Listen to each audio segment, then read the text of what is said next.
Dear students, this is part 2 video of viscosity. अपने previous video में हम viscosity and its significance discuss कर चुके हैं। आज के वीडियो में हम डिस्कस करेंगे determination of viscosity by Redwood viscometer. So let's start determination of viscosity. So viscosity is determined by viscometer. तो विस्कोमीटर के नाम से ही हमें समझ में आ रहा है कि ये ऐसा इंस्ट्रूमेंट होगा जिसकी हेल्प से हम विस्कोसिटी डिटरमाइन करते हैं। So viscometers are the instrument which are used to determine viscosity of oil. There are so many types of viscometer like orifice viscometer, capillary viscometer, falling ball viscometer, falling piston viscometer, bubble viscometer, rotational viscometer, vibrational viscometer। तो ये कुछ विस्कोमीटर्स के type होते हैं। Redwood viscometer, Saybolt viscometer, Engler's viscometer, these are orifice type of viscometer. orifice type of viscometer means orifice मतलब hole. तो इन विस्कोमीटर्स में एक स्टैंडर्ड डायमेंशन का होल होता है और उस होल के थ्रू हम स्पेसिफिक अमाउंट में ऑयल को फ्लो आउट करते हैं और उस ऑयल को फ्लो आउट होने में जितना टाइम लगता है उस टाइम को हम मेजर करते हैं और फ्लो टाइम के रेस्पेक्ट में हम विस्कोसिटी एक्सप्रेस करते हैं। तो यहां पर हम रेडवुड विस्कोमीटर डिस्कस करेंगे, लेकिन आपको सेबॉल्ट विस्कोमीटर, एंगलर विस्कोमीटर के नाम भी ध्यान रखना है क्योंकि ये क्वेश्चन वाइवा में बहुत फ्रीक्वेंटली पूछा जाता है कि रेडवुड विस्कोमीटर के अलावा कोई और विस्कोमीटर के आप नाम बताइए। सेबॉल्ट विस्कोमीटर दो टाइप का होता है, Saybolt universal viscometer and Saybolt Furol viscometer. Thin oil के लिए हम सेबॉल्ट यूनिवर्सल विस्कोमीटर यूज करते हैं और थिक ऑयल के लिए सेबॉल्ट फ्यूरॉल विस्कोमीटर यूज किया जाता है। Now we will discuss Redwood viscometer. So this Redwood viscometer is designed by Sir Bowerton Redwood. इन्हीं के नाम पर इस विस्कोमीटर का नाम Redwood viscometer रखा गया है। There are two types of Redwood viscometer. First one is Redwood number 1 viscometer and second one is the Redwood number 2 viscometer. दोनों विस्कोमीटर के साइज में डिफरेंस होता है। रेडवुड नंबर 1 विस्कोमीटर छोटा होता है और रेडवुड नंबर 2 विस्कोमीटर बड़ा होता है। आप दोनों विस्कोमीटर को इस पिक्चर में देख सकते हैं। Now what are the main differences between this Redwood number 1 and Redwood number 2 viscometer? तो सबसे पहले हम देखते हैं difference in bore diameter. Bore diameter means viscometer में जो ऑरिफिस होता है, जो होल होता है जिसके थ्रू ऑयल फ्लो आउट होता है, उस ऑरिफिस का डायमीटर रेडवुड नंबर 1 विस्कोमीटर में 1.62 मिलीमीटर होता है और रेडवुड नंबर 2 में 3.8 मिलीमीटर होता है। मींस रेडवुड नंबर 1 में ये होल छोटा होता है और रेडवुड नंबर 2 में ये होल बड़ा होता है। उसके बाद इस ऑरिफिस की हाइट, जिसे हम बोर हाइट कहते हैं, रेडवुड नंबर 1 में 10 मिलीमीटर होती है और रेडवुड नंबर 2 में 50 मिलीमीटर होती है। रेडवुड नंबर 1 में जो ऑयल्स यूज किए जाते हैं उनका efflux time less than 2000 seconds और अप टू 2000 सेकेंड्स होता है। तो generally 20 seconds to 2000 seconds efflux time जिन ऑयल्स का होता है उन्हें हम रेडवुड नंबर 1 में यूज करते हैं और जिन ऑयल्स का efflux time more than 2000 seconds होता है उन्हें हम रेडवुड नंबर 2 में यूज करते हैं। So this redwood number 1 viscometer is used for thin oils or less viscous oils and this redwood number 2 viscometer is used for thick oils or viscous oils। तो redwood number 1 और redwood number 2 के ये differences आप याद रखें, इन पर viva में frequently questions पूछे जाते हैं।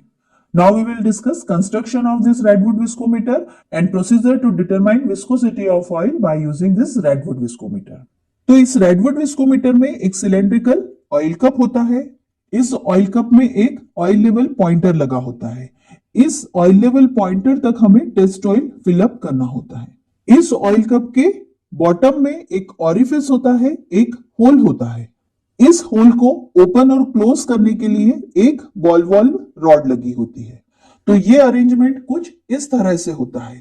यहां पर ये ऑरिफिस है, ये होल है ऑयल कप में और ये बॉल वॉल्व रॉड है। जब हमें इस ऑरिफिस को क्लोज करना होता है तो हम इस बॉल वॉल्व रॉड की हेल्प से इसे क्लोज कर सकते हैं। ये शेप कुछ इस तरह से होता है और इस पर ये बॉल वॉल्व रॉड की बॉल फिक्स हो जाती है। तो जब ये बॉल फिक्स हो जाती है तो यहां से ऑयल फ्लो आउट होना बंद हो जाता है। जब हमें इस ऑरिफिस से ऑयल फ्लो करवाना है तब हम इस रॉड को पुल आउट करते हैं और ये ऑरिफिस ओपन हो जाता है और ऑयल यहां से फ्लो आउट हो जाता है। तो रेडवुड नंबर 1 और रेडवुड नंबर 2 में जो बोर डायमीटर और बोर हाइट की हम बात करते हैं वो इस ऑरिफिस के डायमीटर और हाइट की बात की जाती है। ये डायमीटर होता है, तो रेडवुड नंबर 1 के लिए ये डायमीटर 1.62 मिलीमीटर है और रेडवुड नंबर 2 के लिए ये डायमीटर 3.8 मिलीमीटर होता है और ये बोर हाइट कहलाती है। तो ये हाइट रेडवुड नंबर 1 के लिए 10 मिलीमीटर है और रेडवुड नंबर 2 के लिए ये हाइट 50 मिलीमीटर होती है।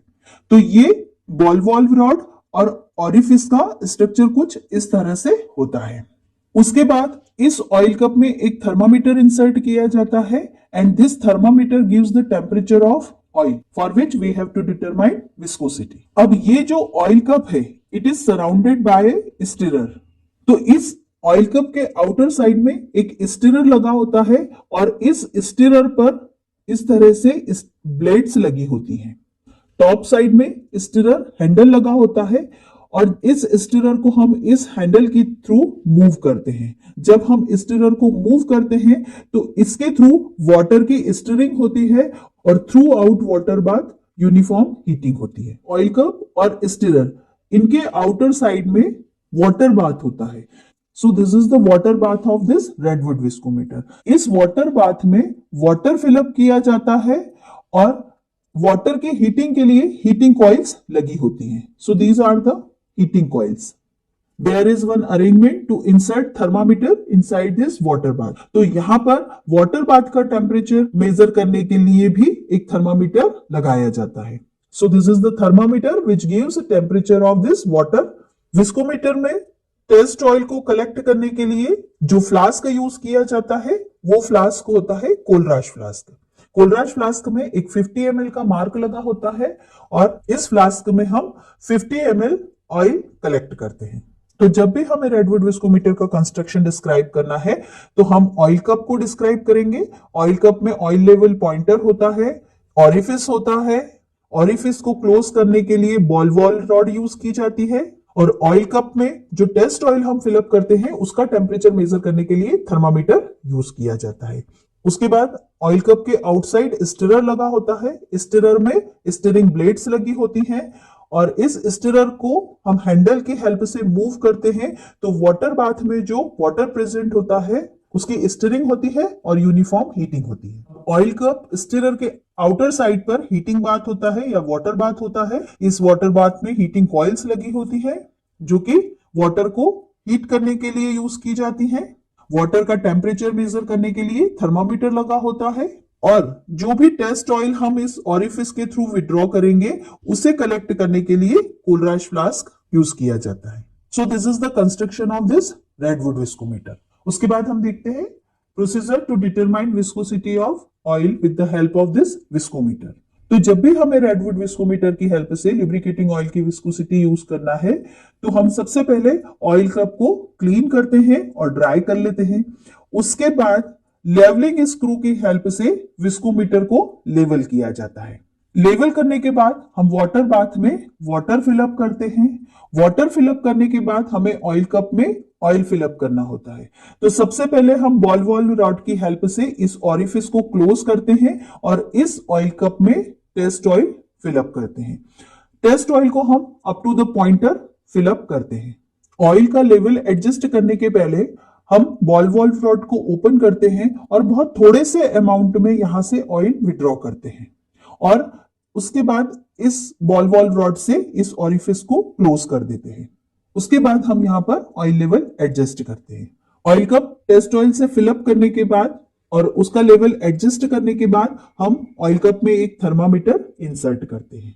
ये थर्मामीटर हमें ऑयल का टेम्परेचर देगा और दूसरा थर्मामीटर हम वाटर बाथ में इंसर्ट करते हैं। ये थर्मामीटर हमें वाटर बाथ का टेम्परेचर देगा।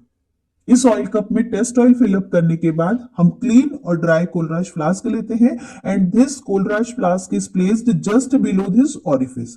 ये जो ऑरिफिस है, ये जो होल है, इसके जस्ट नीचे हमें इस कोलराज फ्लास्क को रखना होता है ताकि ऑयल जब हम फ्लो आउट करें तो वो स्पिल आउट नहीं हो, इधर उधर ना फैले।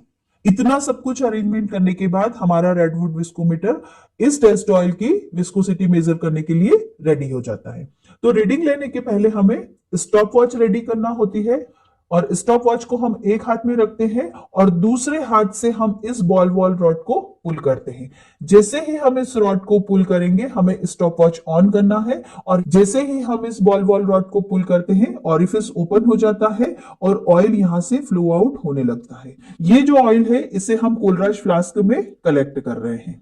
तो हमें कंटिन्यूअसली इस कोलराज फ्लास्क पे वॉच रखना होगा। अब जैसे ही इस कोलराज फ्लास्क में 50 ml मार्क तक ऑयल कलेक्ट होता है, means 50 ml oil flow out होता है, वैसे ही हमें स्टॉप वॉच को ऑफ कर देना है और उसके बाद हमें अगेन इस बॉल वॉल रॉड की हेल्प से इस ऑरिफिस को क्लोज कर देना है।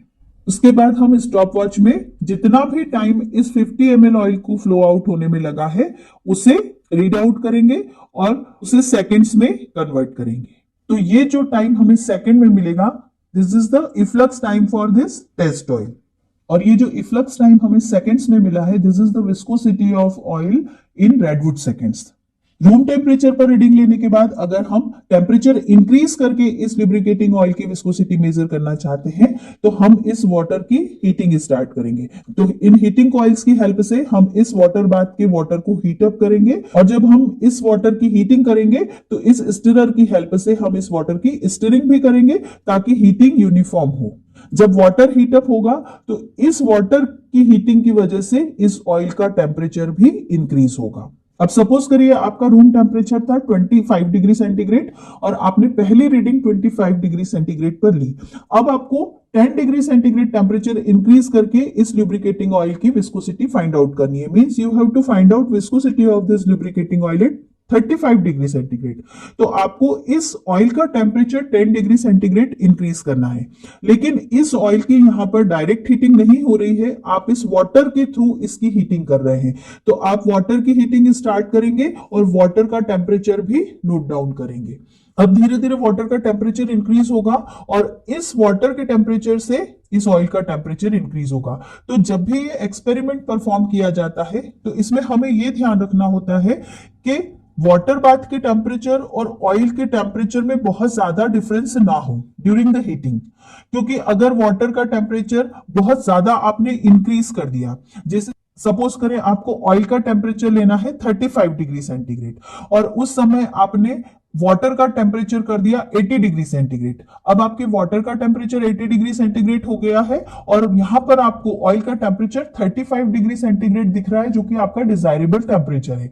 और इस 35 डिग्री सेंटीग्रेड पर आपने यहां पर रीडिंग स्टार्ट की, लेकिन आपका वाटर बहुत हाई टेम्परेचर पर है, तो जब आप इसकी रीडिंग लेंगे तो कंटिन्यूशन में हीट हायर टेम्परेचर से लोअर टेम्परेचर की तरफ फ्लो होगी और इस वाटर के हायर टेम्परेचर की वजह से यहां पर भी कंटिन्यूशन में टेम्परेचर इंक्रीज होता रहेगा। तो जब आप रीडिंग लेना स्टार्ट करेंगे तब तो ये टेम्परेचर 35 डिग्री सेंटीग्रेड ही होगा, लेकिन धीरे धीरे इस टेस्ट ऑयल का टेम्परेचर इंक्रीज होता रहेगा।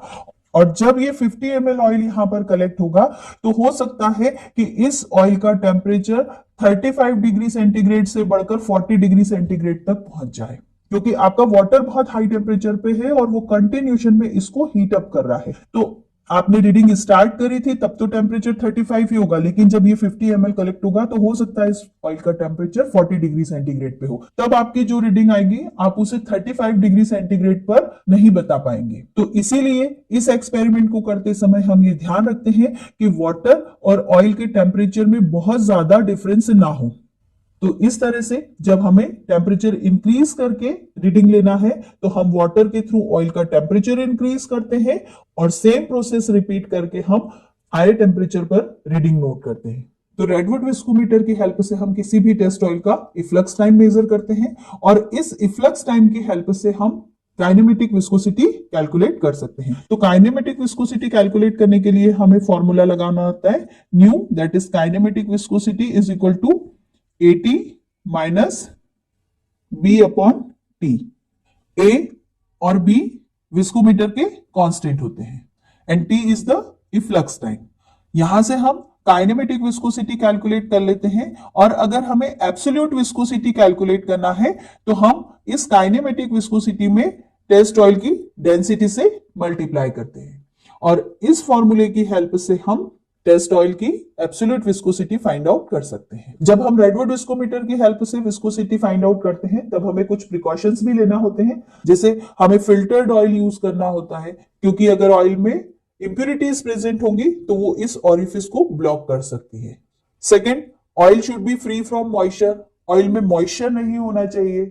उसके बाद जो कोलराज फ्लास्क हम यूज करते हैं it should be dry and clean, ये बिल्कुल क्लीन और ड्राई होना चाहिए। So these are the precautions which we have to keep in our mind during the experiment. ये विस्कोसिटी डिटर्मिनेशन प्रोसीजर के कुछ पॉइंट्स है जिन्हें आप नोट कर सकते हैं। आप इस फिगर को भी इस क्वेश्चन में ड्रॉ कर सकते हैं। So this is all about determination of viscosity by Redwood viscometer. तो स्टूडेंट्स, अगर वीडियो अच्छा लगा हो तो एक लाइक जरूर करें।